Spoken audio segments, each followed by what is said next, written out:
தமிழகத்தில் பொங்கல் பண்டிகைக்கு பிறகு தொகுதி பங்கீடு பேச்சுவார்த்தையானது தொடங்கப்படும் என இன்று நடைபெற்ற இந்தியா கூட்டணி ஆலோசனைக் கூட்டத்தில் முதலமைச்சர் ஸ்டாலின் அவர்கள் தெரிவித்திருக்கிறார். முழு விவரங்களை செய்தியாளர் ரமேஷ்குமாரிடம் கேட்கலாம். ரமேஷ்குமார் வணக்கம். பொங்கலுக்கு பிறகுனா எந்த தேதியில் இருக்கலாம் என்று எதிர்பார்க்கப்படுகிறது, மேலும் எங்கு இருக்கலாம் இந்த தொகுதி பங்கீடு பேச்சுவார்த்தையானது என்றும் கருதப்படுகிறது, விவரங்கள் என்ன ரமேஷ்குமார்? வணக்கம். எதிர்க்கட்சிகளுடைய இந்திய கூட்டணியின் ஆலோசனை கூட்டம் இன்று காலை காணொலி காட்சி வாயிலாக நடைபெற்றது. இதில் தமிழக முதல்வர் ஸ்டாலின் உட்பட மொத்தம் 12 கட்சிகளைச் சேர்ந்த தலைவர்கள் கலந்து கொண்டனர்.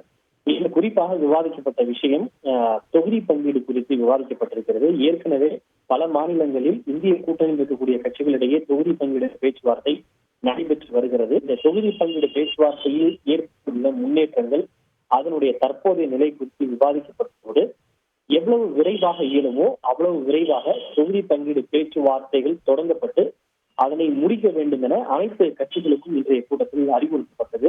இதனைத் தொடர்ந்து இந்த கூட்டத்தில் பேசிய தமிழக முதல்வர் ஸ்டாலின், தமிழகத்தை பொறுத்தவரை பொங்கல் பண்டிகைக்கு பிறகு இந்த தொகுதி கூட்டணி கட்சிகளிடையே தொகுதி பங்கீடு பேச்சுவார்த்தை தொடங்கி நடைபெறும் என அவர் உறுதியளித்திருக்கின்றார்.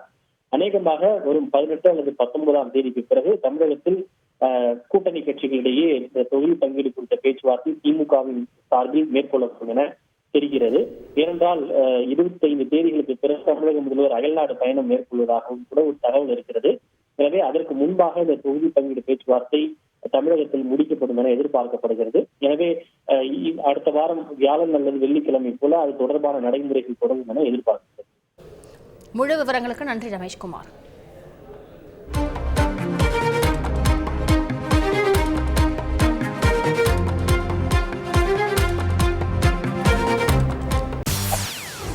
செய்திகளை உடனுக்குடன் தெரிந்து கொள்ள உடனே சப்ஸ்கிரைப் பண்ணுங்க.